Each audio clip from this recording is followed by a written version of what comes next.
that how you wanted to start this? Yes. Okay. Welcome. I don't even... Yeah. Broken Band Podcast number 50. It's exciting.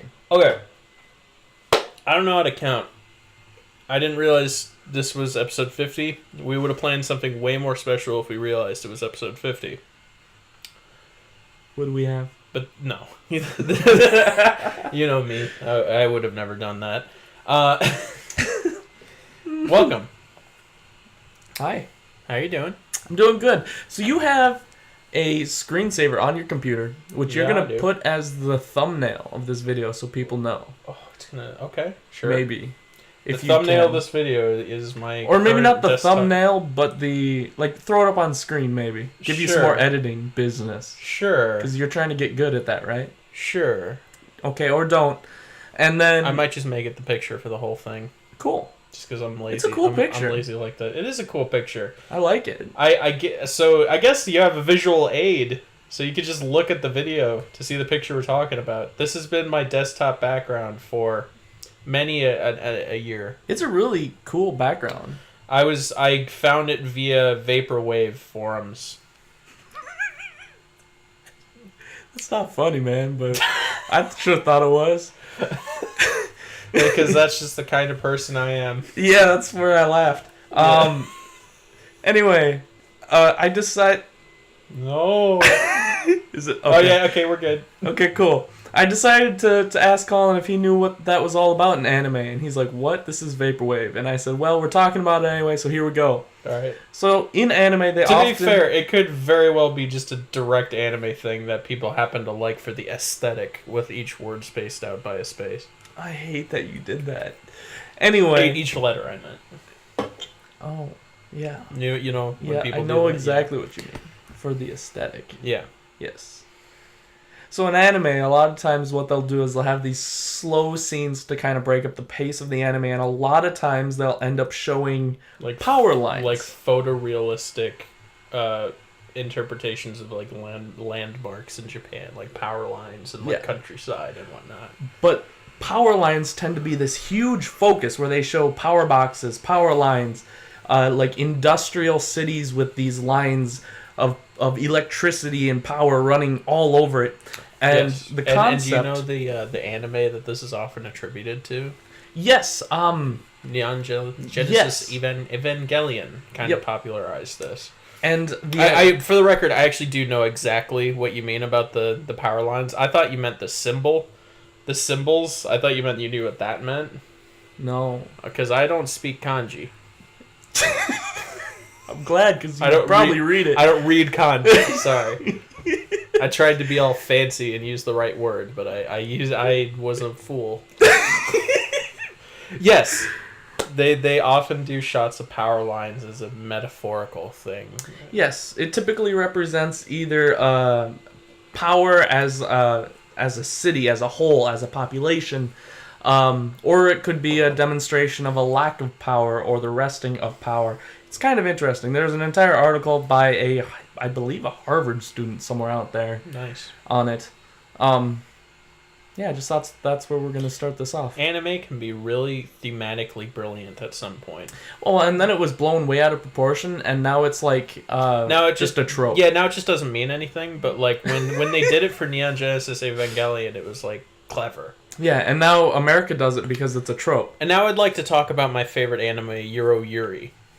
Now, if you want to talk about deep thematic metaphors, I hate this. The what is it? The pigtails in Yuro Yuri signify the duality of man. Yes. Shit. And I love it. I should just do a screen grab from Yuro Yuri and make that the background for this episode. Oh god, yeah. Go watch Yuro Yuri if you haven't seen it. It's a modern masterpiece. Have you ever seen Yuro Yuri? Isn't it like a weirdly sexual slice of life? Absolutely. with kids. But okay, we need to stop the pedophilic shit going on, man. It's too much. It's we did this last week. Have you seen Yuro Yuri? This entire episode is going to just be pedophilia. I'm sorry. I'm so sorry. You haven't seen it, right? I've seen an episode or two that you showed me. Hell yeah. It's a masterpiece. I hate where this is already going. And I have so much You're the to one that say. decided to bring it to anime. I didn't want it to go here. You know I can't not represent your You know that's the fair. best I show should ever. have known. It's For all the my record, fault. the Yuri is not nearly my favorite slice of life show. That would unquestionably Joshiraku. be... No, not Oh, even not that. even? Joshiraku's high up. It's very high on the list. But it is Nichijou, My Ordinary Life. Oh shit, I knew that. Because Nichijou is actually brilliant. It's not even, like, brilliant for how entertaining it is. It's, like, genuinely clever in how absurd it is. So watch watch Joshiraku and watch Nichijou. Watch anime. And watch Yuri Yuri. Don't watch Yuri. Okay. Yuri Yuri's trash, but I enjoyed it in, like, middle school. That's like, what, Love Labs? Love Lab was my first slice of life anime, so I have nothing but nostalgia for it. And it's a horrible show. Mine was my first actual slice of life anime was what was it, Okami-san and her 7 companions or something? Yes, you and I were really into that show for like a week. Yeah, well, because it has like 1 season or something, and it was just such a fun little show to binge. Yeah, it's and fun. it didn't get all that pervy, which is really nice. Yes. For goodness sakes. I have reached a point in my life where all the fan service in anime just is off-putting to me. It's upsetting. Which is why I'd like to recommend you Kobayashi's Dragon Maid, but I can't. I can't. It's obscene. You've seen it, right? I've seen bits. Like the first 2 episodes and then bits after, and it's obscene. It's such a great show that has such over-the-top fan service. Yeah. That is so uncomfortable. Well, that's like No Game, No Life. No Game, No Life, even back when I was like okay with that kind of thing, I didn't like No Game, No Life, specifically because Mark was into it. And I feel like that's why he was into it, and I got uncomfortable. Shout out to Mark. The thing is that show is legitimately good. I've in been its told. premise. I've been told. Because, like, it's like, okay, so the brother and sister get launched into this game world, and then they're told that they can take it over if they do good enough. And then they do, is the idea. Yeah, it was the first isekai that I was familiar with. But then... SAO, Sword Art Online. Then the brother is, like, going hardcore horny for his sister, who is, like... Who is an underage girl. 7? Yeah. Which is not good. Yeah, I don't know what's up with Japan and that kind of thing. It's Japan, man. They want little it's girls. more culturally acceptable there. It is. The age of still consent not something good. like 16, right? But still, like, we're talking a 7-year-old girl. Maybe she's 12. That's fair. I don't know. That's fair. You can never tell in these shows. Anywho, here's our podcast. It's typically not an anime podcast, but here we are. Podcast number 50. Let it be known as the most pedophilic topic-driven podcast that we're going to be doing on this entire show. Absolutely. Yeah. Let's talk about movies. I wanted to talk about Kevin Spacey.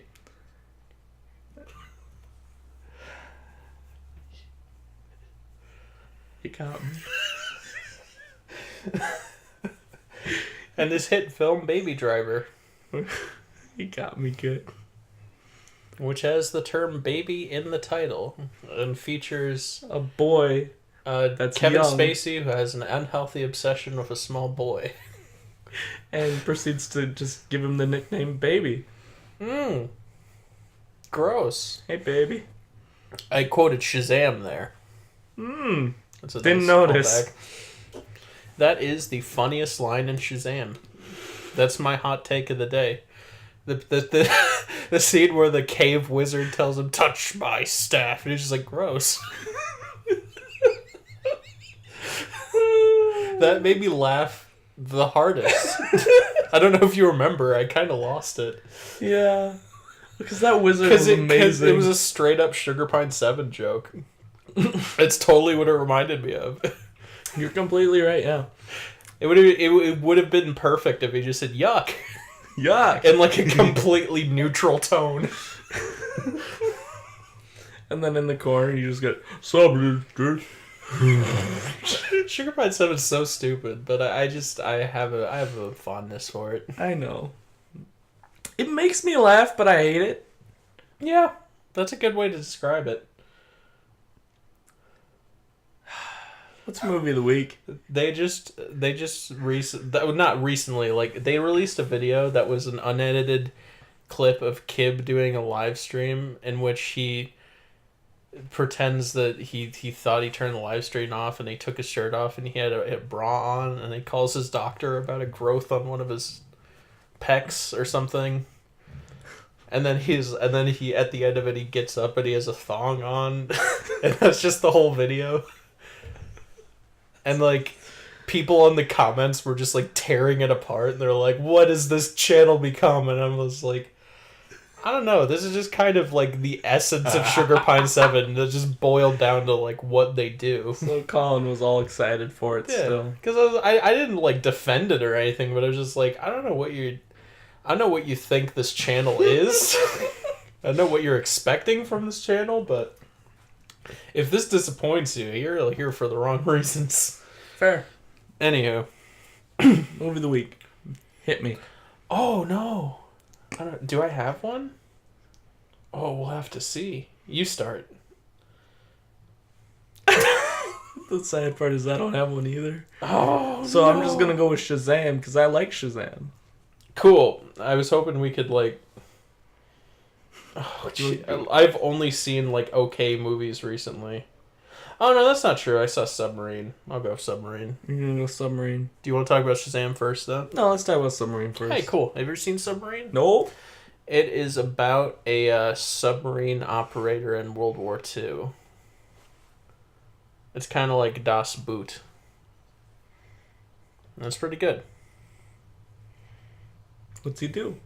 Well, he operates the he operates like the radar, and he has to look out for enemy submersibles. Oh, okay. And he does his duty, but then the ship gets flooded, and he has to survive. So yeah, it's pretty good. I gave it like a 10 out of 10. What did I give 10 it? out of 10? Yeah, I gave it 5 stars. Damn! Yeah. Wow! It's pretty good. That's a genuine Fitz Thistlewitz joke.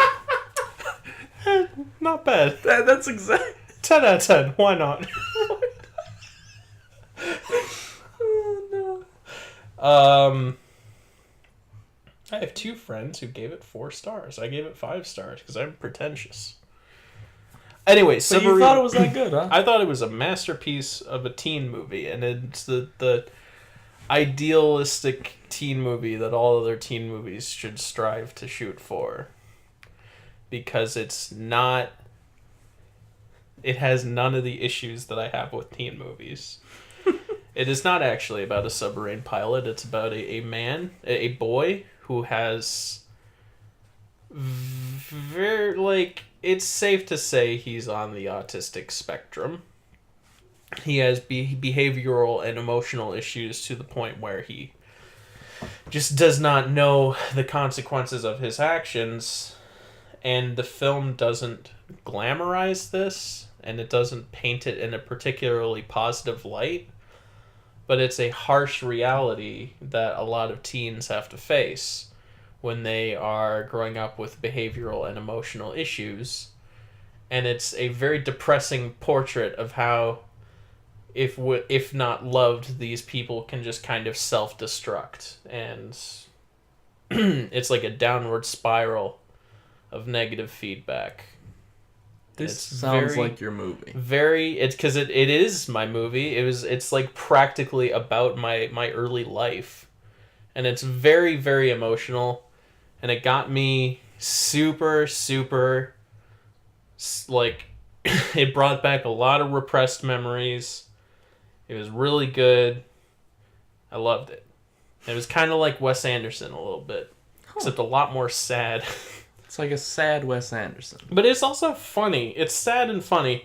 The kid is likable, but he does a lot of horrible things. And yeah. No, it's a great Very neat. movie. All right. And it's written and directed by Richard Iwadi.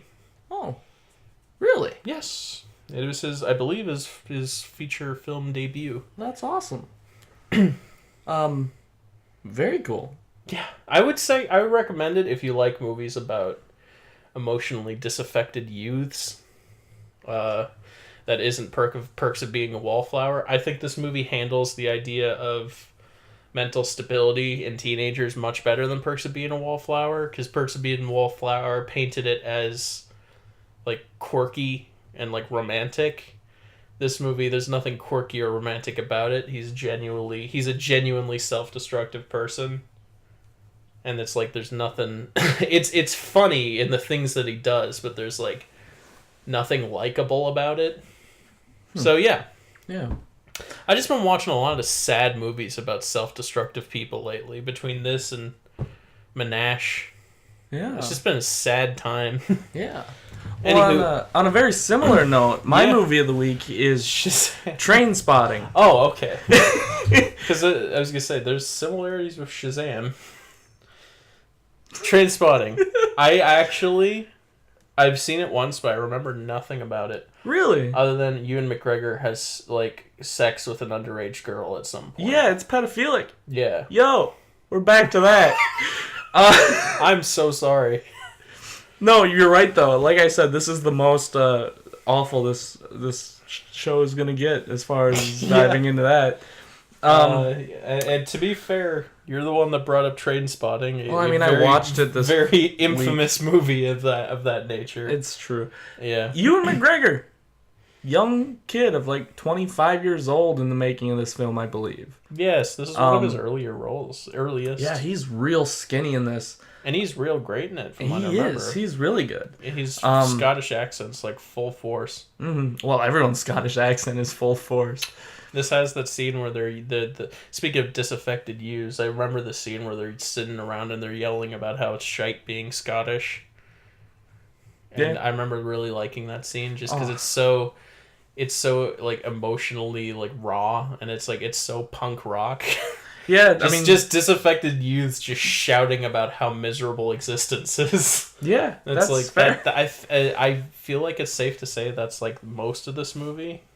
Tell me if I'm wrong. I mean, there's a lot of stuff happening in this movie. It's a lot. It's a lot. So you got Ewan McGregor, and he is a heroin addict, always looking for that next hit, and that's the majority of the movie. For the most part, is that he's just going around doing drugs, getting mixed up with shenanigans with friends, ODing once. Getting lost in a toilet. Getting lost in a toilet. He sticks drugs up his butt. Mm-hmm. Goes to the bathroom, gets lost in the toilet to try to find the drugs. It has the scariest horror sequence in any movie I've ever seen, horror or otherwise. That genuinely still haunts me to this day. Is it the tripping, coming clean sequence? The baby scene. Yeah. Wait, the baby scene where... Any of the baby scenes. Yeah, that's fair. That's really fair. Particularly the baby crawling on the ceiling. Yeah. Especially that's after said baby died of neglect, right? Yep. And then you just see it crawling on the ceiling and its head spins around. And it launches itself at him. And it's genuinely one of the most terrifying things I've ever seen in a movie. And this is not even a horror movie. Yeah. No, it's weird. This movie's weird. I remember that vividly. I remember some of the drug sequences vividly. I remember the toilet sequence vividly, but like the incidental stuff, I don't remember that well. Do you remember the monologuing? Not really. Oh, this movie has some really good monologues. In the beginning, they do a monologue, and at the very end, they do a monologue, and they're both fantastic. I think they're either they're identical or they're pretty similar, if I remember right. No, they're not identical. They're similar though, in like the same kind of feel going on behind them. But yeah, it's good, man. It's really good. Lots of Scottish stuff happening. He ends up having sex with an underage girl, which is upsetting, and then meets her parents, Mm. which is weird. At one point, somebody ended up crapping the bed, and then they brought out the sheets and said, "I'll wash them." And the mom said, "No, grab the sheets," and then poop flung everywhere. Mm. That happened. That was upsetting. Like, it's not funny like you think it should be. It's Yeah. truly just an upsetting, gross moment. Yeah, I just remember this movie being quite upsetting. And it really makes me want to see Trainspotting 2. Mm. I never did see that one. That's what I came away with. I loved the trailer for Trainspotting 2. It looked like the perfect kind of sequel to this movie, but I never saw the movie itself. Well, and the reason why I'm so curious is because a sequel to this movie, like, this movie ends in a really interesting way that I really want to figure out what happens next. And the idea about Trainspotting 2 seems to be less nihilistic and more like finding a purpose in life. The trailer made it look like that. And like getting off the drugs and like living your life how you're supposed to. And it's like that made me want to see it. Well, it's still got Ewan McGregor, right? Yes, it does. Okay, it has cool. The whole cast comes back. Oh, good. So I heard it wasn't nearly as good as Trainspotting 1, but I still like I want to see it, but I want to rewatch Trainspotting first before I see it. For sure. But yeah, so that's my movie of the week. Give it full marks and go see it. Yeah. In theaters now. And see Submarine as well. And if you if you do a back-to-back of these two movies, you'll feel good. No, you won't. All right. Want to talk about some movies? You want to talk about Shazam? Yeah, let's talk about some Shazam. We saw Shazam. Menage. Yeah. We also saw Shazam. It was good. It was good. Solid 7 out of 10. Same here. Yeah. Cool. What else did we see? I feel like we should probably talk about it a little more because for sure. It's really been hyped up. So Shazam is the first DC movie that I've actually thoroughly enjoyed. Yes. From start to finish. You know, I had a good time. Better than Wonder Woman. By far, in my opinion. It's it doesn't feel like the whole reason I like Shazam is it doesn't feel like it's trying to ape off Marvel for once. It feels like it's doing its own thing. Yep. It's not ripping off the MCU, it's ripping off Marvel's earlier work from the 2000s, which I guess classifies as kind of original, I guess. I mean, at this point, I guess, yeah. It's very, very much inspired by Sam Raimi's Spider-Man movies. You'll hear that everybody saying that, and it's absolutely true. It's got some fun quirkiness to it. Got some surprisingly dark bits. I wanted to talk about that because this might be a controversial thing, and this might generally be one of those things that people just don't agree with me on. But my problem with Shazam, one of my major gripes about Shazam, is that I would love to recommend this movie to people who want to bring their kids to a superhero movie because 2/3 of it is the perfect family superhero movie.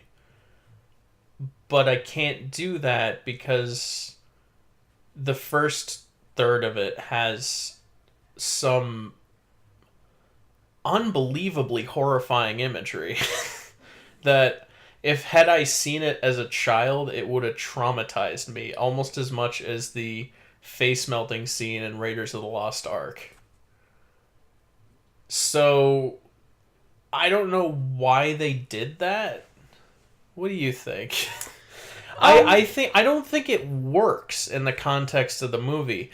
I get what they were trying to do. They wanted to like make the villain seem scary and intense, but after those scenes, the villain isn't scary or intense. When he confronts Shazam for the first time, you just don't get the sense that he's a threatening guy, really. Because he doesn't really do anything bad after he murders countless innocent people in the first part of the movie. He just kind of this cartoony bad guy who isn't like dangerous. He's just sort of, I'm the bad guy. Yeah, I mean, I guess you could claim that that's what they were going for. That is what they were going for cartoony? 2/3 of the movie, but it kind of, when he's like a sociopathic murderer in the first third of the movie, it's kind of weird that they did both. No, I guess I agree. Like, here's the thing. I love Red Letter Media. Don't get me wrong. And I have seen their full review of Shazam. I watched the spoiler segment after I had seen Shazam. And they praise the fact that this movie's so dark and violent for the first portion of it. Because they're like, oh, movies these days don't do that anymore. And I gotta say, I love the Red Letter Media guys, but they do this all the time where they put a movie up on a pedestal for like, oh, they don't, this is like the 80s. They don't do these like, they don't do them like this anymore. Kids need to be less sensitive. But oftentimes they kind of miss the point of like, did it work in the context of the movie? They don't talk about if it worked in the context of the story. They just say, oh, because, you know, it's good that it had violent stuff in it because movies don't have violence anymore, and that's a good thing regardless. Yeah, that's a little silly. If this... I'm totally in agreement with you there if this were the kind of movie that would warrant it. But it doesn't feel like the kind of movie that would do that. That should do that. It doesn't work in the context of the movie. Yeah, and like as an adult, I'm fine with it. It's not like it traumatized me or anything, but and I still enjoyed the movie regardless. But it's just like, I don't know. I think I agree with what you're saying as far as what the movie was going for. I don't think it fit. But you know, I don't think it hurt the movie at all. Yeah, that's debatable. I don't know if it did either. It just didn't sit right with me because it's just like I was like, okay, this movie's gonna be like really dark, and then after that, it wasn't really dark, and that felt kind of detached. So you would have wished they would have either gone. I wish they would have the committed. other? Yeah, I wish they wouldn't have started it off as this really dark, violent movie, and then ended it. I wish they would have kept that tone, which I don't think they should have kept that tone. I'm glad they abandoned that tone because that's the problem with all these DC movies is they rely too heavily on that tone. I think they should have kept the tone of the latter half of the movie and just made that throughout. I mean, I'm not saying the villain can't have a show of force and like can't be threatening, but does it really have to be shot like an actual horror movie with people getting their heads bitten off and like people like their skin burning off and screaming in pain as they disintegrate? Like, yeah. Does it? Do they have to go that far with it? Like... I also one of the problems I've always had with DC is that their monster design for their enemies have always been garbage, and for this one, I still think they're garbage. I think that the main bad guy, he looks good, but as far as the demons, they looked pretty bad. They look awful. They completely contradict the entire like bubbly, bright neon. Well, not neon, but saturated colors of the movie. Yeah, they looked ugly. They look bad, and not in a good way. In a way that clashed with the other visuals of the film. And that's what DC is known for at this point. Their design, like their character design, and specifically their voices, I liked it because it was just cheesy. And I gotta say, this movie's biggest attribute is that it's unapologetically corny. Like, it's so stupid, and it knows it's stupid. Yeah, and like I like that. The demons, they speak with this, this like stereotypical like cartoony evil voice, like, like they sound like Alex Jones. And no, no, they don't. Nope. You know what I'm talking about? No, they don't. Right? When he does his demon voice. Does he? Yeah, he's like, corrupt the child. You're right, that's what they sound like. Yeah. But is that what Alex Jones sounds like? Well, he does that, like when he does that demon voice. That's what they sounded like. If you know Alex Jones, you know what I'm talking about. I don't know, I guess. I wish I knew less, actually. But no, they were red-eyed gargoyle demons, and they were cheesy and stupid, and I liked it. Which was alright, except they look like absolute garbage. And this is a DC movie in which the main character gets powers from an old wizard in a cave, okay? This is a new kind of DC. This is a new kind of cheesy, and I am super okay with it. This is like B movies, but given the AAA feature. Yeah, absolutely. It felt like a Sam Raimi B movie, and I'm way okay with it. And you know what? The biggest feat of the movie was making the interactions between grown up Shazam and the kid not at all annoying and actually pretty funny. Mm-hmm. Like, I agree. The dynamic between those two was great. And that's like the movie lives or dies on that performance that Zachary Levi, Chuck, gave. I like him. He was phenomenal in this movie. I liked him back in Chuck. I thought he played the perfect kind of nerdy guy, and I like him in this. Yeah. You know, I like him. I'm happy with him. Yeah. Yeah. He shoots lightning, man. Yeah. He flies around. And he tries to make money off of his superpowers, which is totally what any kid who found themselves being a superhero would do. Mm-hmm. They would just go around and be like, hey, I'm a superhero. And then he sneaks into a strip club, and then the first thing he does as a superhero is he goes to buy beer. Yep. And as a 16-year-old kid, spits it out. Yeah. Yeah. Which is perfect, because beer is gross. All right, you 16-year-old kid. Yeah. No, I can. This episode's brought to you by Angry Orchard Hard Cider. Oh, yeah, I forgot. If you don't like... That's right, finish. If you don't like beer, drink Angry Orchard. Is that what it says? Yes. Cool. No. Angry Orchard is for people who don't like beer. I'm convinced of it. I'm not. So they have something to do. I know that people who like beer and Angry Orchard, though. That's fair. Is it? No. Okay. Shazam, pretty good. Pretty good. Go see it if you want to see something stupid and you don't mind a little kind of oddly placed tonal shifts. Well, and even the mom subplot was good. Yeah. Him looking for his mom. I genuinely didn't see it coming. Yeah, and I was happy with it. His mom's just a white trash, like, horrible person. Yeah. Yeah, It's pretty good. Surprisingly good. So Shazam. Yeah. 7 out of 10. Do it. Shazam. Can't wait for Shams 2. I think that was almost as bad as what I've been doing the entire I time. feel like you just had a stroke. Yeah, I know. Can't the wait feeling. for Shazam 2. You want to talk about another movie? No. Do you have any more movies? Yes, and I have one more. Oh, yeah? What you got? I've got Us. Us! Me and you! Us! Yeet. And Jordan Peele. Yeah. You, me, and Peele. Us was really good. I don't have any, like, passionate things to say about it. I still want to see it. It was really good. It was better than Get Out, in my opinion. Don't kill me. Don't kill me. Don't do it. I got one more movie. What's that? The Secret. No. The third pedophilic thing in our trifecta. Oh, no. I wish I didn't have to talk about this movie, Colin. If we do 15 more, we'll no longer be eligible to make any more. What? What does that mean? Are you not good?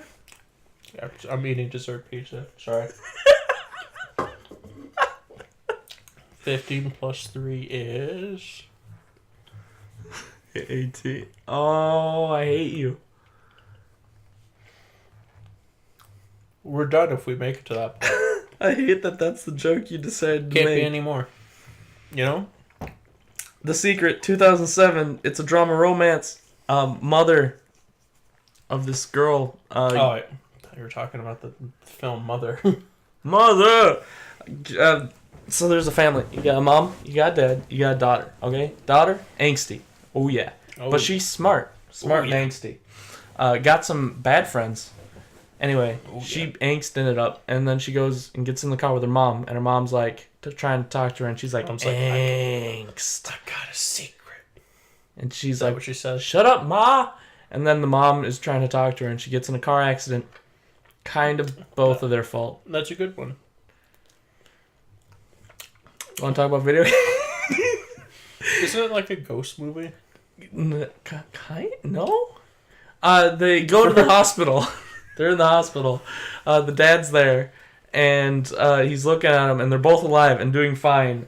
And then the doctor goes over, and they start messing with the mom, and the mom starts. She like wakes up, and she's like, "Where's my daughter?" And he's like, "Look at her, she's fine." And she just freaks out, and then the daughter dies as they're watching her. No. And then the mom reaches out her hand, grabs the daughter, and then as the daughter dies, the mom dies, and then the mom actually died. The daughter comes back. They get the daughter comes back, and then instead of it being the daughter, who is named Sam, it's actually the mother in the daughter. What? The mom has officially... Is this explained? Her body has been put into the daughter. Her spirit. So she is the mom now. The daughter is the mom now. How old is the daughter? 16. This is gonna get bad. I don't like this. Just wait. I don't like this one bit. Anyway, the dad takes the daughter home, and the daughter wakes up, and she's like, "Oh, how's it going, honey? Why are we in our daughter's room?" And then he's like, "But Sam, this is your room." And she goes, "No!" Oh no. She freaks out. Anyway, she freaks out. It's bad. She tries to explain to her husband that she's not her husband's daughter, but rather his wife. And eventually he just believes her. Okay. After doing research, where he goes onto his computer and types in scientific research. He doesn't do that. You're trying to mess with me, I know. You're trying to mess with me. That doesn't happen in the movie. I do not believe that. I refuse to believe that happened in the movie. You must be mistaken. What are you telling me, that this man opens up Google? He types in scientific... No. I genuinely don't believe you. Look at him do it. It's so dumb. If something comes up, I'm gonna scream.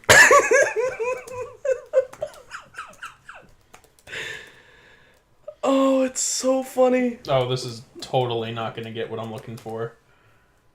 No. Oh, it's so funny. No. This is genuinely all conspiracy theory videos. Yeah, I have no clue. Whatever. Let's not do this on the podcast. It's real. It's actually real. Eastside Terps types scientific research. Straight up.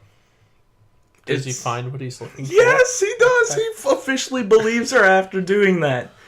Yeah, It sounds unreal. It is. It kind of is, but it plays it so normally. So I don't know, man. That's dumb. Anyway, the wife is like, "What should I do?" And he's like, "Well, you have to live her life. So you have to go to school." Oh no. And then the mom's like, "Oh no, she's in all honor classes. I'm never gonna do good." And she goes to school, and has a bad time. Doesn't like her friends. Nearly gets raped by her daughter's boyfriend. Oh. In a really weird, awkward, hypersexual scene where he's like BDSM grabbing and choking and headlocking. Yeah, that's really weird. 16-year-old. Anyway. I don't like it. Yeah, I don't either. Then she ends up going home, and there's a lot of scenes where she's drinking. And keep in mind, this is a 40-year-old woman in a 16-year-old's body. Oh yeah. Drinking like a lot, and then wanting to get it on with the dad. Oh no. So it's like father daughter, but at the same time not daughter. Yeah, that's 16-year-old. It's pretty bad. It's really bad. Oh no. It's really bad. Gets creepy. Anyway, they're having like marital problems, and she's like, "I just want to have sex with you," and he's like, "Yeah, but I don't think I can because you're my daughter." I mean, that's fair. Yeah. Yeah, I think that's a pretty logical response. I mean, on the upside, he never does have sex with her. So that's good. Yeah, that's really good because at the end of the film, I'm just spoiling this, by the way. That's fine. At the end of the film, the daughter actually comes back, so that would be really hard to explain why she's pregnant now. If that did happen, so I'm glad it didn't. That should have happened though. No, because that'd be like a genuinely God, that'd be awful. Yeah, well, I'm just trying to think of a director that would do that. Like that would be so bad. That'd be a genuinely shocking end to the movie. Yeah, that'd be really bad. But anyway, the mother or daughter, doesn't really matter, goes and does drugs with her daughter's friends and then ends up ODing on ketamine. Oh, good. And then the dad comes in and punches a kid and picks up his daughter and leaves. That sounds good. Why he was there, I don't know. He's just overprotective of his daughter. Brings her home, lays her in bed, and then his actual daughter wakes up and is like, "Dad, what's going on?" And he's like, "And what? The mom's gone?" Yeah, and he's just like, "What's going on? Sam?" And she's like, "Yeah." "Sam? Yeah. Your mom's dead." Ah. I know, but it's stupid. She just screams about her mom being dead. She passes out again in the front lawn, and the mom comes back. Wait, really? Seriously, the mom comes back, and what? So do they live out the rest of their existence just taking turns in the body? Well, the dad goes up to the mom in the daughter's body and is like, "Sam was here," and she's like, "Oh my God." And then they realize that, oh wait, no, I'm getting the timeline all messed up, but it doesn't matter because it's stupid. But anyway, the mom is like, I have to relate to my daughter before I can allow her to live her life and then move on to the next life on my own. So then she relates to her daughter by being a regular high school student and then doing drugs with her friends. And then it just ends with the mom not being there anymore. And then this daughter's back and the dad's like, "Hey, Sam." And she's like, "Hi." And then they go and sit her down in front of a TV where her mom dressed up in her mom's clothing, but as her is talking to her. So it's real creepy That's weird. And she just accepts it. That's really weird. Yeah, this movie's dumb. I laughed a lot during it. It's dumb. Yeah, okay. I'll watch it immediately. That typing in scientific research was the funniest bit in that whole movie. That sounds good. Yeah. That's all I have for movies, man. And want to talk about TV?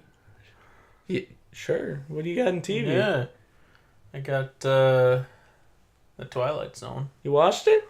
I did. Yeah. Did it come out clean? Did it come out clean? Did it come out clean?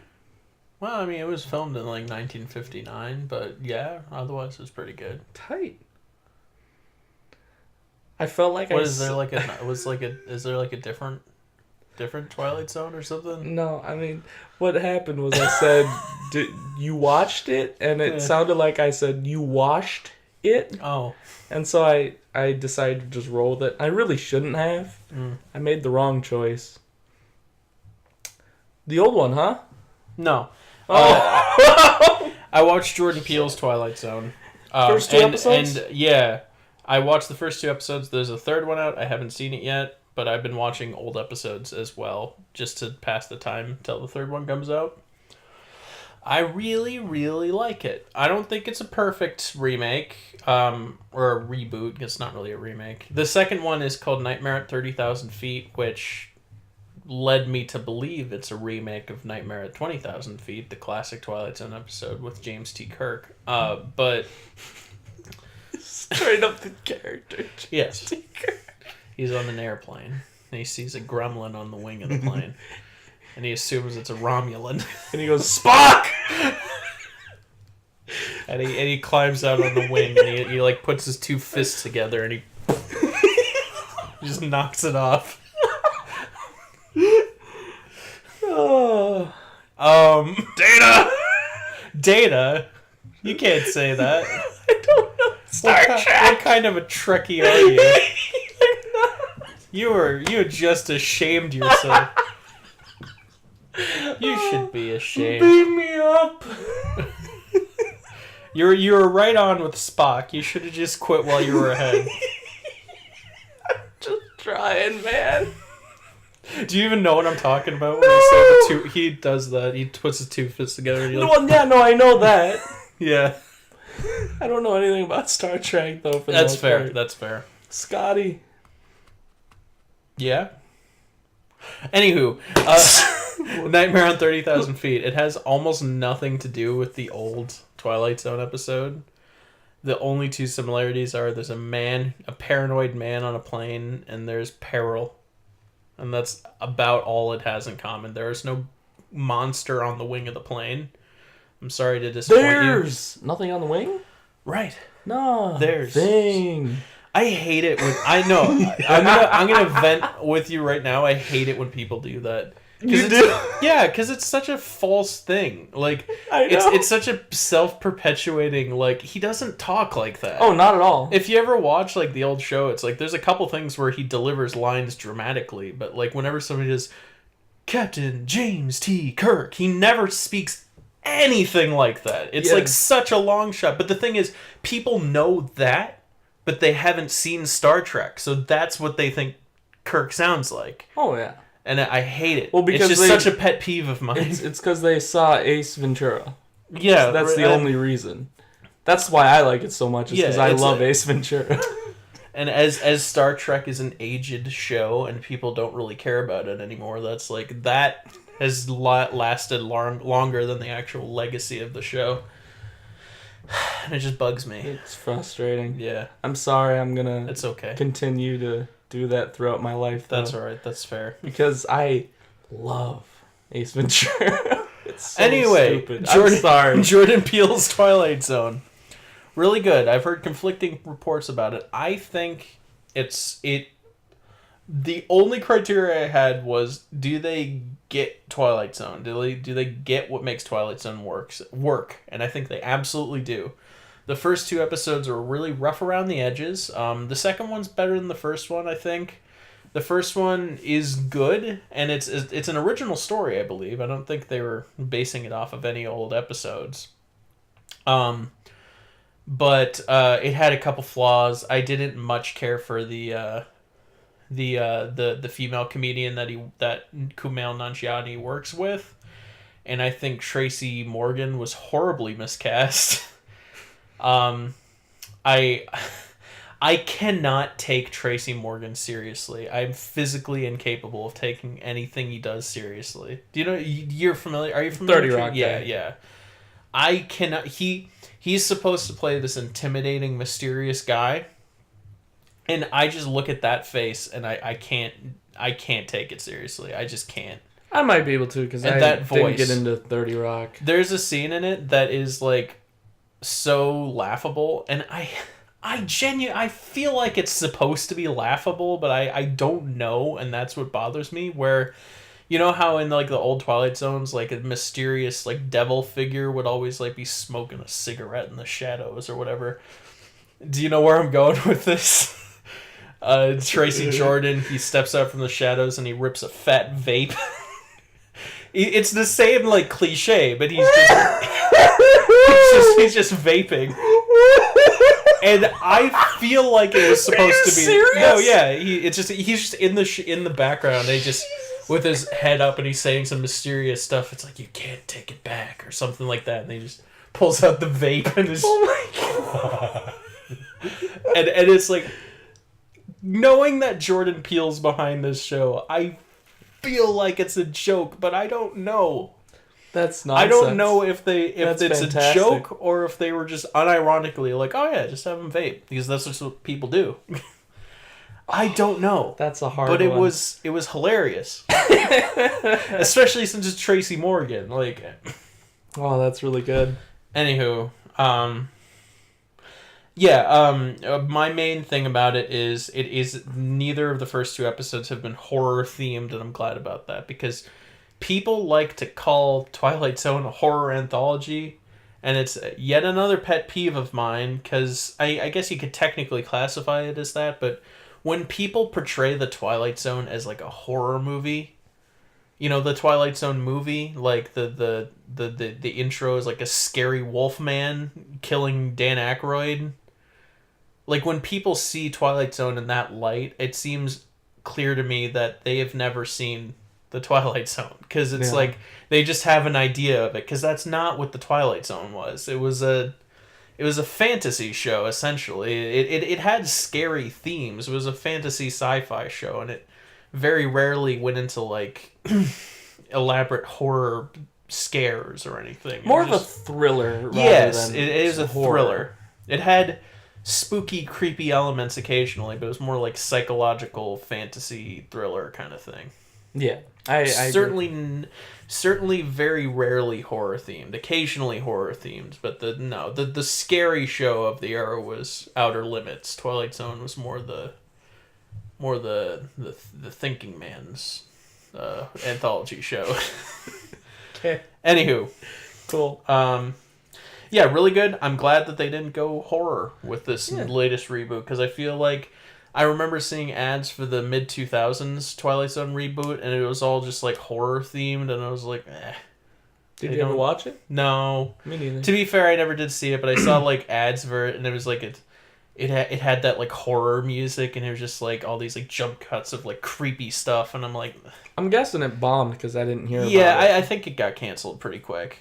Yeah. And it's just like, that's not what Twilight Zone is. Come on. Yeah. Come on. Yeah. Come on. Come on. Watch Brooklyn Nine-Nine. I will.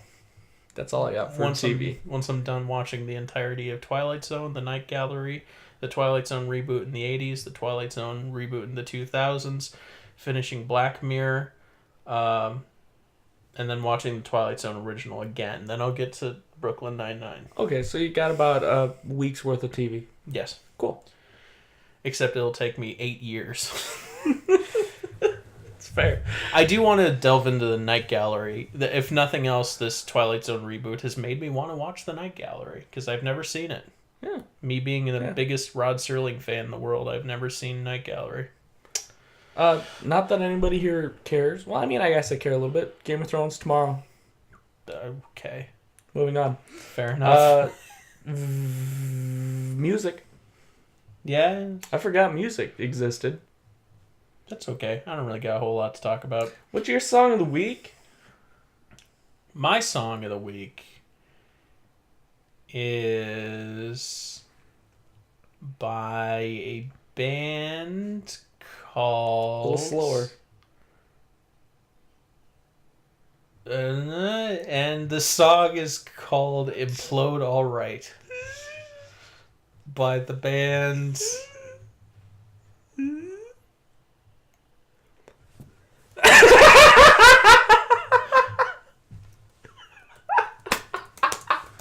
I'm just still thinking. I'm still thinking. Yeah, he's thinking real hard. By the band Built by Snow. Cool. Listen to it. It's a good song. Yeah, what is it? Well, I'll tell you. What's it about? It's by a band called Built by Snow, who I know very well. I'm a big fan of theirs. And this is the only song I know of theirs. This song is synth and vocals, and it is very, very simple, almost like childlike in its simplicity, but it's perfect. It's a perfect little piece, and it makes me feel things without really trying, and it's the blueprint for my entire aspirations as a solo artist. It is exactly the kind of thing I want to make. So, it's a good song. Yeah. Shout out to Built by Snow. I'm sorry I forgot your name. But Implode All Right is the name of the song, and it's, yes. Very cool. My song of the week is Lay It on the Line by Triumph. The 3-piece from Canada. I heard this one. Well, you played it in the car while we were waiting for Shazam. That's right. It's really good. It's awesome. Really, really good. This band is underrated. They don't get any recognition from the time they were at. Like, Lay It on the Line is their biggest song, and if you bring it up, like, nobody's gonna know who that's by. They're gonna think you're talking about Hold the Line. Yeah, probably. Love isn't always on time. And that's not the song. Okay. Or is it? No. Okay. Triumph. Have you tried playing it backwards? I have. It's just Hold the Line backwards. It's really close, except for they say hold instead of lay. Yes. Anywho, Triumph. Lay the line. Lay the line. Triumph is awesome. Triumph is always on time. It's about how they're never late to a show. Oh, yeah. No, Triumph is great, though. They're 70s, 80s rock. They're just... I'm upset that they're so underrated. They have a documentary in the works Really? about currently? them. Yeah, Oh. It's going to be coming out So produced sometime. by A24? I don't think so. I won't see it. I know. But no, they're an interest of mine as of late because I've been trying to dig into some older but less known bands. Very cool. Yeah. It'd be interesting to know if any of our elderly viewers are familiar with Triumph.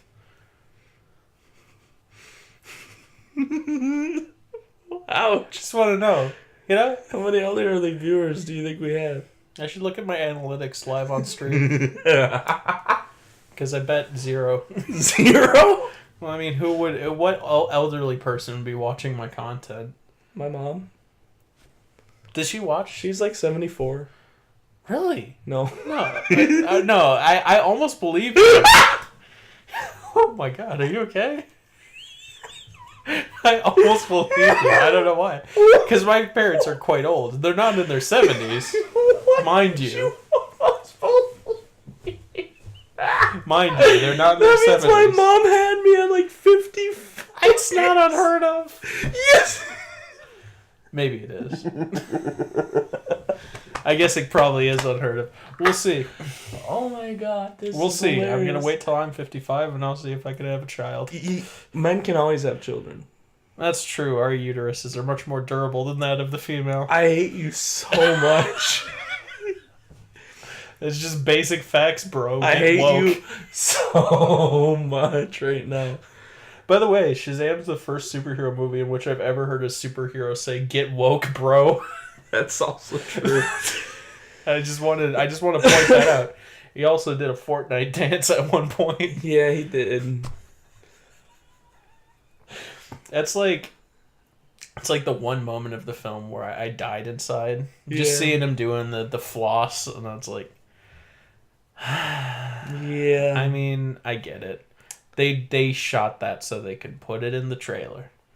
And they didn't have it on for very long. And it's it real quick. Didn't overstay its welcome. I wish it did.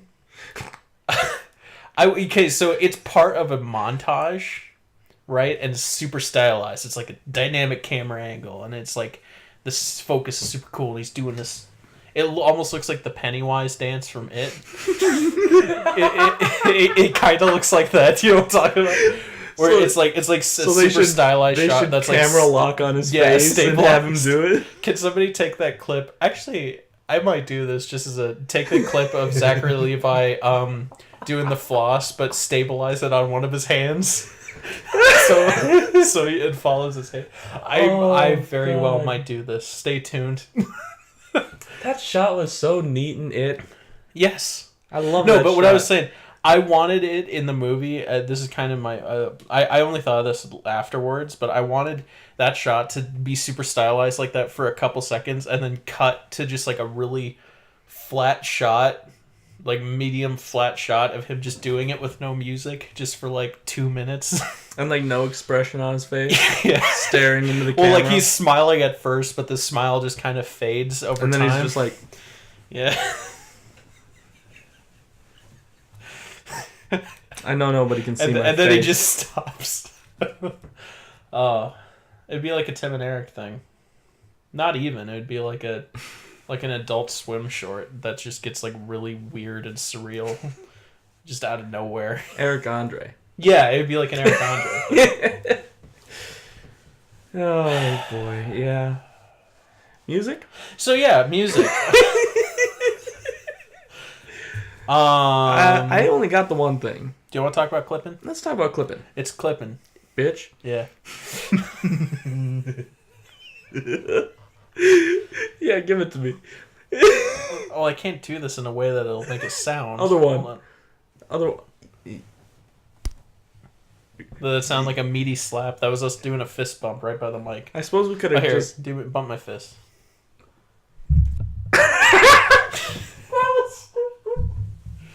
You could have just bumped the mic and nobody would have... Anyway, don't... Anywho, it's clipping. Bitch. It's good. I'm so glad we did that. Yeah. Oh, dang. It's really good. Rap. Rappity rap rap rap hoo ha rap.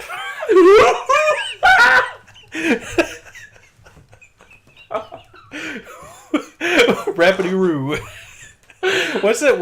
I said George? hip hop, hippie to the Do you hippie, know what hip I'm- hop, and don't stop the rocket to the bang bang boogity beat. I get the feeling you don't know what I'm doing. What? Should I leave you in the dark or should I explain? I think I remember what that is. It's George Clooney on Eric Andre's show. Yeah. The rap hip hop rapid rap rapoo rap rapidoo roo or whatever he does. It's genuinely it's brilliant. So yeah, it's clipping. Bitch. I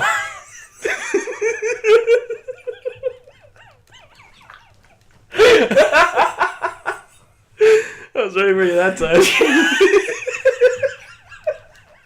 I just want us to keep doing this throughout the podcast. They're really good.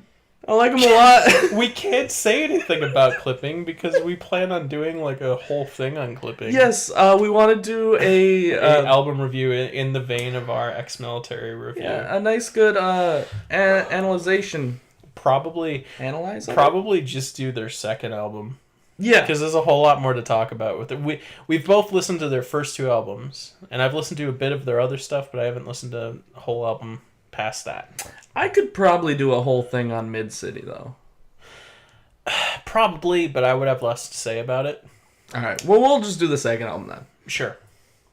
So look out for A, the Money Store review, and B, clipping. CLPPNG. Yes. So yeah. That's what I got on music. Yeah, it's clipping. Bitch. You want to move on to video games? Yeah. What you been playing in college? I'm just gonna ambush you with that, like, periodically, like, over the next few weeks, just to see if you're always ready for it. 20 years later. I've been playing Enter the Gungeon. Ooh, yeah, have you? I've been playing Enter the Gungeon. I love that game. I like it, but I get the sense that I'm not gonna get anywhere with it. I'm just kind of doing the same stuff over and over again. That's the game. Yeah, but it's like I haven't progressed past the second floor, and I've played a fair amount of it. Yeah. Because That's the game. I'm just not really good at it. But I enjoy doing the first two floors over and over again because it's a different thing each time. Yeah, the Enter the Gungeon, the randomly roguelike, random generated shooting bullet hell game. Yes, insta-death. Death. Permadeath. Sorry. Permadeath. Yeah, it's really cool. I like it a lot. My main thing with it is I wish there was some sort of persistent, like, permanent upgrade type deal with it, so that, you know, that currency you get for defeating bosses, I wish you could buy permanent upgrades for your character with that. Mm-hmm. Then there'd be some incentive then there'd be a feeling that you are, like, progressing in a way, even though you lose your progress every time. But as such, the only way you really progress is just getting used to enemy attack patterns and whatnot, and unlocking more weapons. Yeah, I kind of agree. I really do like I like games where you can permanently upgrade your character. I really do. And I think that where you lose all your stuff, but you can keep, you'll be a little stronger the next time. Yeah. Whereas in Enter the Gungeon, it's more so about the skills gained. And I don't mean like skill tree skills. I mean like actual skills. Being able to dodge at the proper timing, you know, Dark Souls level stuff here. Yes. For sure. It's a very, very hard game, but it's like, it's so the art style's so fun and the gameplay's so fun, and like it's doable for me. The gameplay, like it's pretty easy to like get pretty good at it for me at least. Even though I haven't beaten the first two things, but I always do something dumb that screws me over because the game's very unforgiving as well. But addictive gameplay. I find myself coming back to it for like real quick sessions, like a playthrough or two, and then just put it down. Well, and that's the best part about it, and that's Yeah. why it's like the perfect game for the Switch. Is because Yeah. it's like you pick up, you play, you're like, all right, I'm mad, put it down, Yeah. leave, come back, do it again. Yes, You know? absolutely, and maybe you get a little farther. Yeah.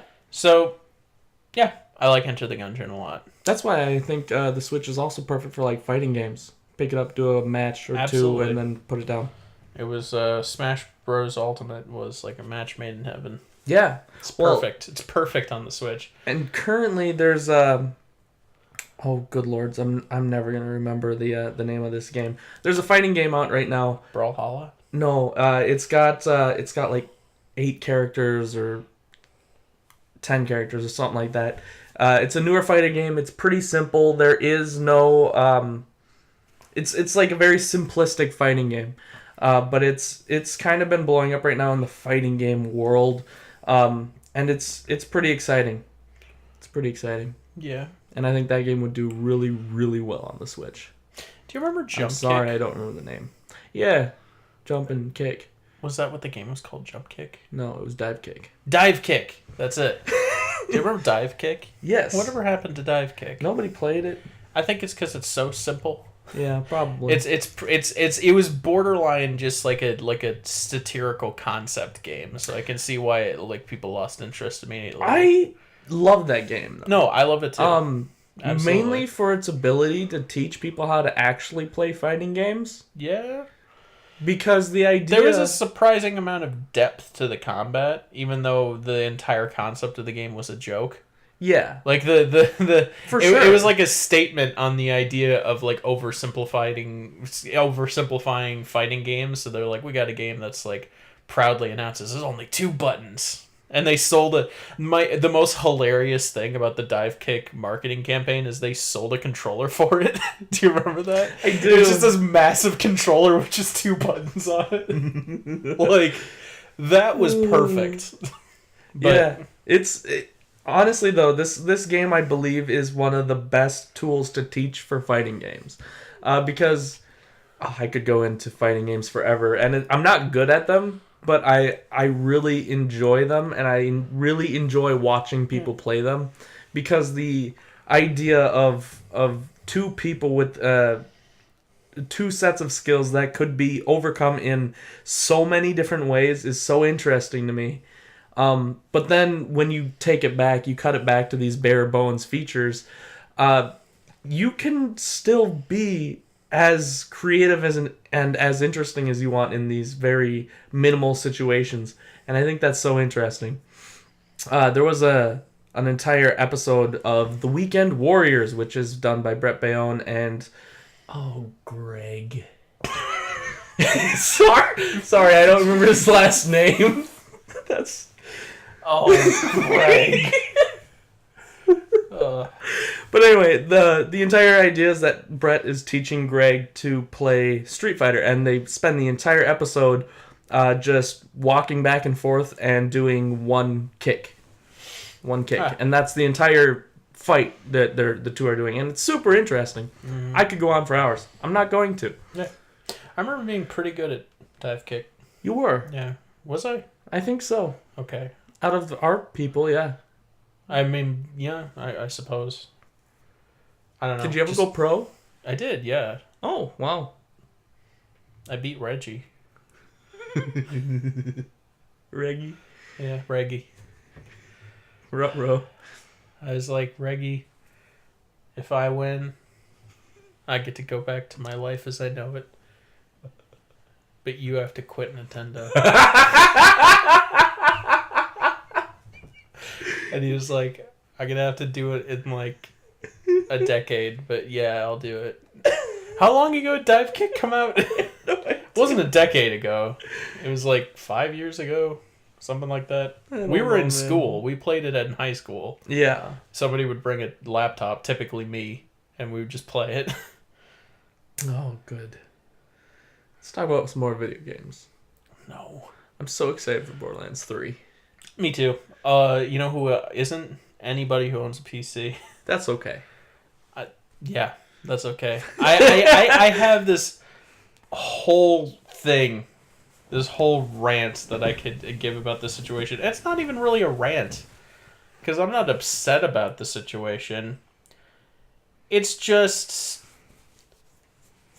maybe it makes me sound like a horrible person, but the PC community, the PC Master Race community is such a wonderful community. When a game comes out on their platform and it's not on the one free launcher they like, it's on the other free launcher that they don't like, and they're like, what is the state of gaming coming to? I completely agree. And that might be a pretty controversial statement. Well, okay, so there is some legitimate arguments for not liking it on Epic. Absolutely. And I can agree with all of them. But the horrible part of me sees these people whining about a free launcher that they don't want to download and says good.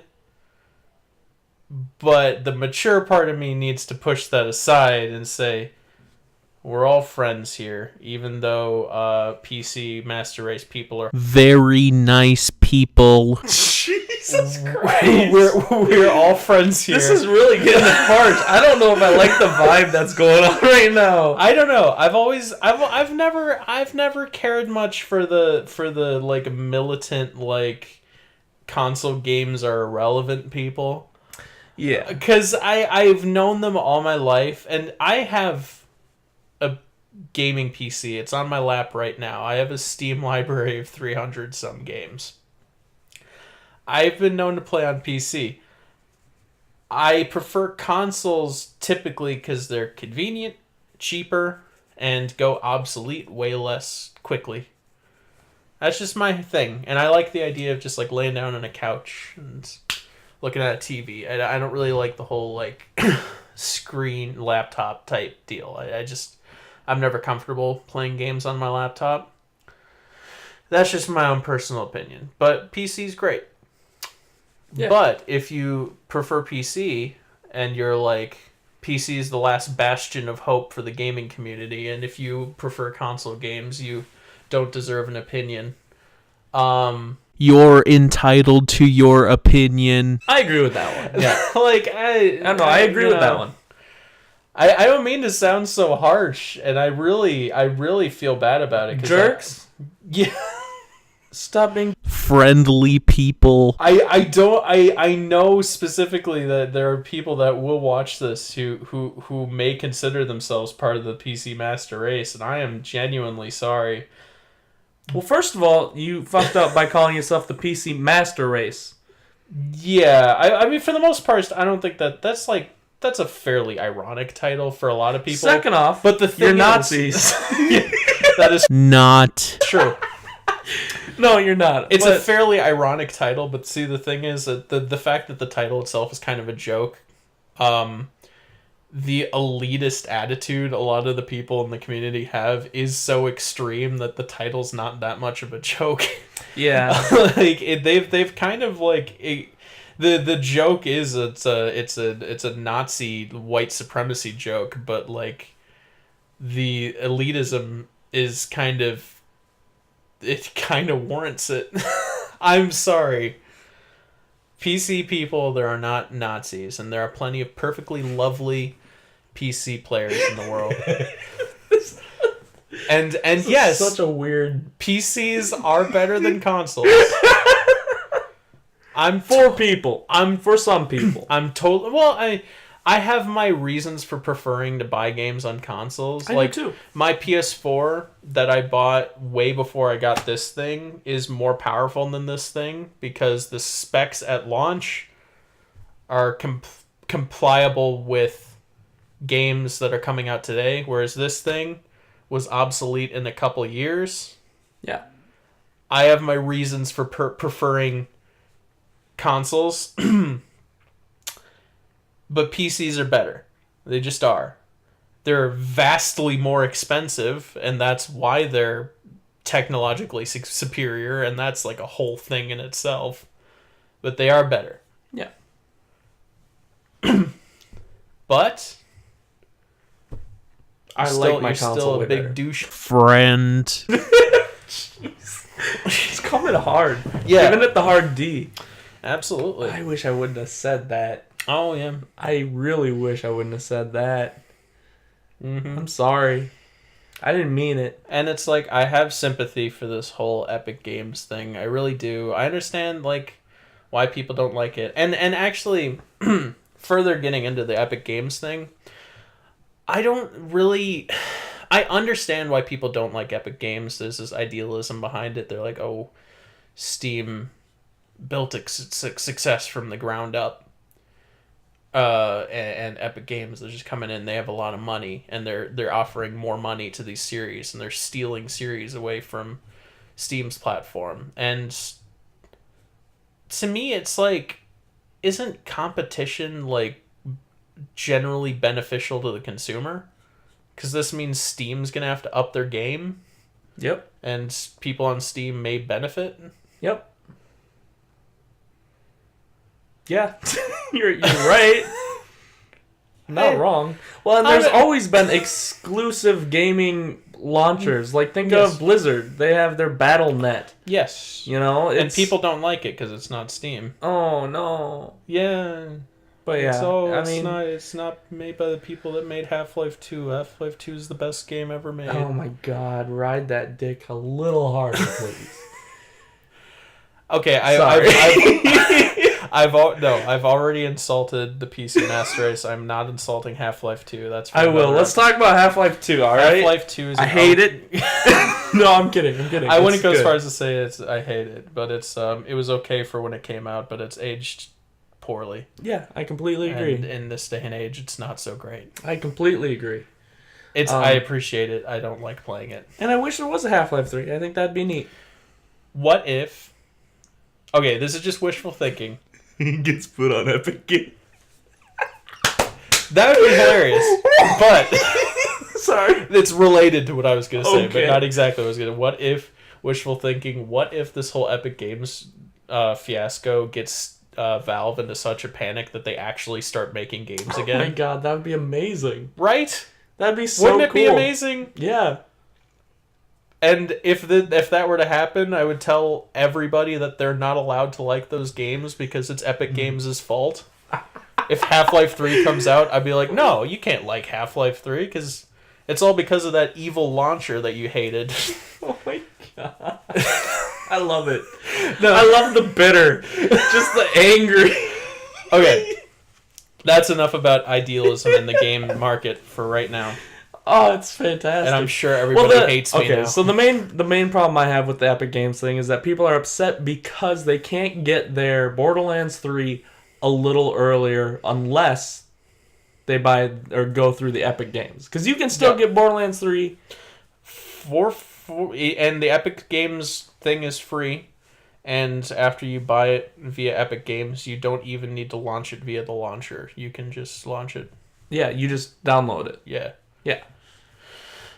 So then you can delete Epic Games. But Chinese hackers... Oh! Did you know about this? Yeah, they've been here before Epic Games. Did you know that it's actually a completely unsubstantiated claim and it's mostly just a conspiracy theory, but people choose to believe it because they want every reason to hate Epic Games? I mean, that's fair. Don't get me wrong, I don't like Epic Games. I mean, they made Fortnite. Like, how good could they be? But but it's like... I don't care. There are like more... There's like important stuff going on in the world right now. And Epic Games just isn't one of them. And a corporation presenting like competition for another big corporation and plots about theoretical Chinese hackers is like I just don't get it. Maybe it's because I'm a peasant, a console peasant. Bitter's coming out again. I genuinely can't understand it because my mind's too small. No, the bitter. I'm sorry. Like you were doing all right, and then it went a hard turn. I'm gonna look back on this and like edit this whole thing. You might have to. I don't know. I'm certain that people would do a hard disagree with most of what I'm saying, but you know what? I'm okay with that. Yeah. Well, because I mean, my main issue is that people are all up in arms because they can't get Borderlands 3 early, but they can still get it on the platform they want, but they just have to wait. They could still get it on the platform they wanted, all if they downloaded a free launcher. Well, because isn't it still going to be on Steam, but way later? Yeah, it will. Yeah. That's the thing. They would have to wait a little bit. And all of them are just... Oh, here's the thing that genuinely kind of peeves me off. Everybody, as a response to this, has decided, well, the big outcries, we're just going to pirate it when it comes out. And it's like... Oh, no.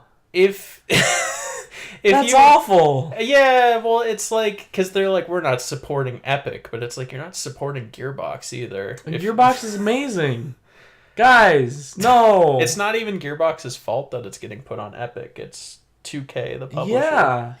But that sucks. You know. Sorry, Gearbox. And also, you forfeit the moral high ground if you're just gonna pirate the game anyway. Like, it's not like... Yeah, this is not a good... Like, I don't know. If you want to like actually like make a difference, like buy it when it comes out on Steam. If you pirate it when it comes out as a protest to the game, but then buy it when it comes out on Steam, I'm okay with that because you're putting your money towards what matters to you. I'm okay with that. But if people just pirate it and then they're like done with it when it comes out on Steam, then it's like it's like. Yeah, no, I completely agree. I've always kind of been against the pirating thing anyway, but that's just been me. I know a lot of people are really into it. But yeah. Don't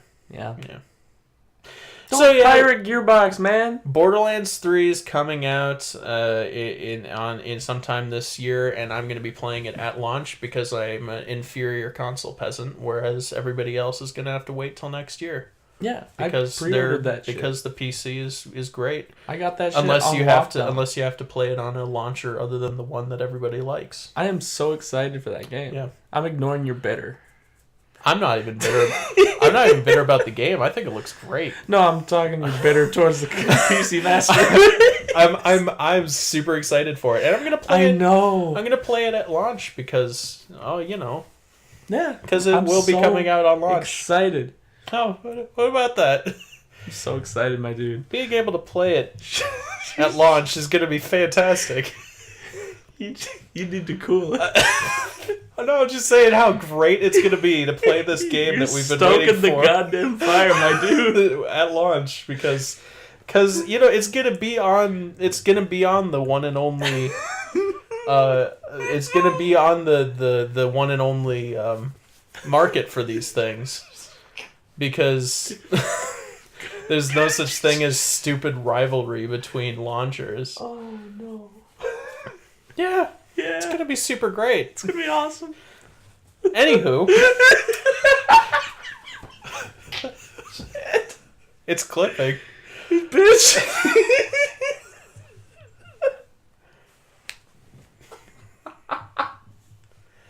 So. Oh, my God. I beat Borderlands. I did too. It's good, man. It's real good. Now I'm working on the DLC. Same. I beat the zombie DLC. The Same. Ned, Zed, Dead. Yep. Dawn of the... I don't like the Moxie Road one. Actually, I just quit out on it. I'm getting real close to doing that because it's super repetitive and not fun. Yeah, I've never really liked the road missions anyway. No, it's in Borderlands. It was the first game, so they were like experimenting, and you can tell that they learned their lesson and they made driving way less tedious in Borderlands 2. I mean, it's still kind of tedious, but like they don't have a DLC that's all based on vehicular combat when the vehicular combat really isn't the greatest. Yeah. Um, It's a yeah, bummer. I'm not a fan of it.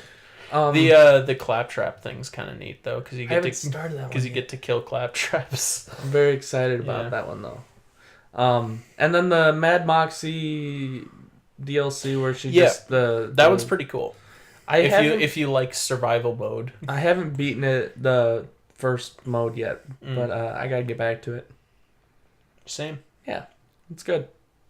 Although, given that I'm a little high level Lilith, I beat the first round, the first arena in there. Mhm. I found it kind of like too easy, so hopefully it gets It goes a little on more for a balanced really out. long time. It does. It's a very long fight, but it wasn't particularly hard because Well, because isn't there like 5 rounds for each stage, and there's Yeah. 5 stages, so yeah, 25, so it's 25 rounds. rounds.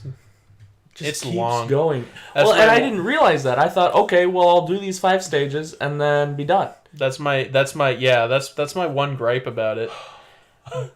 But and especially since it wasn't all that challenging because Lilith later on is just kind of unstoppable. So Yeah. Well, and I wasn't quite to that level yet, so I was just like, I got the naked ability where it takes away your shield but gives you very, very slow health Yeah. regen, and then I just got bopped. well, see the thing is with Lilith is at later levels you can essentially just chain phase walks together and every phase walk fully heals you. Yeah. So you are quite literally invincible. And it's kind of ridiculous. I'm so excited for the new game. Every trailer that comes out, I'm just so pumped, man. I think I have to play as the Siren. We're gonna have to organize this. We're gonna have to play as different characters so we can like report back to each other. It's not gonna happen, you know. Well, I mean, I think it might because I don't think I am gonna play as the Siren. You're not? I'm gonna break my Siren thing. Okay. Cool. Lilith is my favorite character in Borderlands, and Maya is my favorite character in Borderlands 2, but I think I'm not gonna go for the Siren. Who are you gonna go for? I'm thinking either the Assassin or the Beastmaster. Wow. I'm thinking maybe the Beastmaster. I would have probably gone Beastmaster Yeah. if I wasn't already going for Siren. So if you go for Siren, I'll go for Beastmaster. We both know that we're each going to do playthroughs with every character, but that's so it fair. doesn't matter that much. But I'm going to start with the Beastmaster probably. Yeah. But of course, I'm going to have to look at all their skill trees. Oh, To make a final call. For sure. Yeah. And so in the end, we might just both end up playing as the Siren. Yeah, because Sirens have... Oh, they're so good. Sirens are traditionally, A, the most fun to play, and B, the most overpowered characters. I love them. Yeah. I love them. Yeah. Anywho, I think that's about does it. Do we have anything else to talk I got about? 2 more things real quick. Sekiro is awesome. I'm still loving it. Play it. Nice. And then... Is that one on PC, or is it... Yeah. Oh, cool. It's everywhere. Yeah, I guess I it is think. from Software, yeah. And Activision. No, From Software is it's Activision that I believe is making it, pushing it everywhere. Okay. Because I was going to say, there was a time when Bloodborne was a PS4 exclusive, right? Yes. I wasn't sure if they were still doing that. Nope. All Not right. for this one. Cool. But yeah, so that's really cool. And then last night, I was going on to Nintendo Switch store. I was like, maybe I'll pick up Stardew Valley, see if it's on sale or something. Then I found something much more funny, and I realized that Mortal Kombat 11 is on the Switch. Did you know that? Like the one that's not out yet? Yeah, it's got pre-order on the Switch. I did not know that was coming to Mortal the Switch. Kombat on the Switch. That sounds fun. That sounds really weird. Are you to going to me. get it on the Switch? No. Because, I mean, I feel like you'd want, like, the graphically superior version, so you'd get on the PS4. I'm not probably going to get it until it goes Really? on to, like, a really big I sale. thought you were, like, a big Mortal Kombat guy. I am, but I don't buy them, Oh, like, for top money. that's fair. I'd be hard-pressed to buy a fighting game for $60. Yeah, it's not happening. I spent $70-some on Smash Bros. Ultimate, but that's different. Yeah, it's not your typical fighting game. Yeah. It's Actually, I think full $80 I spent on it. I spent the better part of $100 on that game, and I've played like 300 hours of it, so I think I got my money's worth. well, that's like me when I bought 4 copies of Borderlands 2 over my life. Yeah. How many copies of Minecraft do I own? At least, Oh my god, that's right. You own so many. let's see. 1, 2, 3, 4, 5, 6. I own 6 copies of Minecraft. Is that including the one on your phone? Okay, there's... well, I don't have that one anymore, but I have purchased one on the phone. There's the phone. There's 2 copies for PC. There's Xbox, PS4. Yeah, because you forgot your old password. Isn't that it? Yeah, and I just bought it again. Because apparently I'm made of money. I'm just kidding. I'm eternally broke. And then I have it on Xbox 360 and PS4 and the Switch. Oh my god. And I wasn't going to get it on the Switch, but I folded. Because the idea of portable Minecraft really... even though I had it on the phone at one point, but it wasn't enough. Forget about... Yeah, because phone Minecraft's not great. That's fair. Do you remember the thing I was doing in phone Minecraft? Yeah, you were making it one big box. The world box. I was... The outer limits of the map, the very outer limits of the map, I was making I was covering the whole thing with obsidian and boxing in the entire map. I never finished it because it was such an impossible task, but I got surprisingly far with it. I think I covered one whole section of the square. I remember that, yeah. Or did I get the walls done and I had started... Yeah, I got the walls done. I think you were working on ceiling. And I was working on the ceiling, yeah. Yeah. I got fairly close to finishing it, but the ceiling was such a daunting task. Anywho. Yeah. No, it really was. But yeah, I'm really excited. I want to get Stardew Valley again because my Stardew Valley on my PC, I just don't play it enough, and it's because it's on my PC. When you get it on Switch, we can stream it. Yes, which is also very exciting. I want to do, when we do a stream for Stardew Valley, I want to do like a long stream, like a marathon stream. I agree. If we can. Because I want to see how far we can get, and I want to marry each other, because I've never married a player. Also, not to brag, but kind of to brag, my dad just upgraded my internet. Oh, man. You already had, like, the fastest internet in the entire town, and now it's bigger? Yeah, it's bigger, better. I hate you. I know. But it does mean that I'm going to have to require us to stream at your house at some point. I'm so excited. Bring my Switch over and do the I'm Stardew Valley. very excited for that, dude. That's gonna be so cool just to see how good of farmers you and I are together. Oh, I'm awful. You're gonna have to teach me. I guess I've done a lot of Stardew Valley and farming games in general. Yeah, you're gonna have to teach me everything about that game because I don't know. I mean, I know a pretty good amount, but I feel like I lack so much. You've seen my farm on Switch, it's intense. Right? Yeah. There's a lot of stuff going on. It's kind of like perfectly optimized. Yeah. Which is the opposite of mine. Right. Mine is still just sitting in front of my house needing to be watered that I haven't played in ages. Fair. I have a cat, I think. Yeah. That's about it. Anywho, do you have anything else? No, not other than... Well, I had a question. So Mortal Kombat 11 being on a Nintendo console On the since the first time since, I believe, Mortal Kombat 2, for goodness sakes. Yeah. Mortal Kombat 2 is heavily edited for the Nintendo console, being a family console, and I'm assuming they're not going to do that for this one. No, because they have full-on M-rated games here. Yeah, like they don't stray... They don't stray away from adult content. They have Wolfenstein 2 on there, and that's about as adult as you can get. Which is crazy to me now. And there was talk of GTA 5 coming to the Switch. Serious? Well, that was like a rumor for the longest time. Oh, I don't think it was ever like a real thing. But apparently they were in talks of porting GTA 5 to the Switch, and I don't think it was ever going to work. Yeah. I think they realized it wasn't going to work. Yeah, that makes sense. Because the Switch is good, but it's not that good. Well, you cannot port GTA 5 to a mobile platform.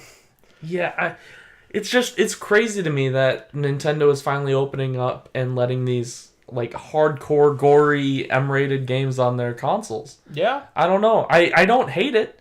I think it's kind of weird.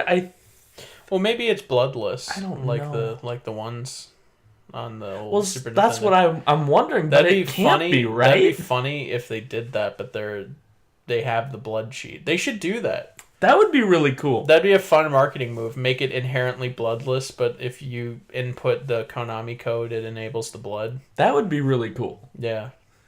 Get on it, Nintendo. They're not going to, but that would be really cool. That's fair. But yeah, they're. I can't imagine them editing the game to be different for their console this time. They're more than okay with pushing the big M-rated mature games on the Switch because they're I guess desperately trying to get away from the image of the Wii being the family console. They want to be with the big boys now. Yeah, well, and it's since their demographic is like our age. Yeah, I suppose they are trying to get more of that demographic. Sure. So I guess it makes sense, but it's still weird to me. Well, I'll be able to rip. Well, I was gonna say the novelty of being able to rip out somebody's spine on a Nintendo console, but I mean, Mad World. Mad World. Yeah.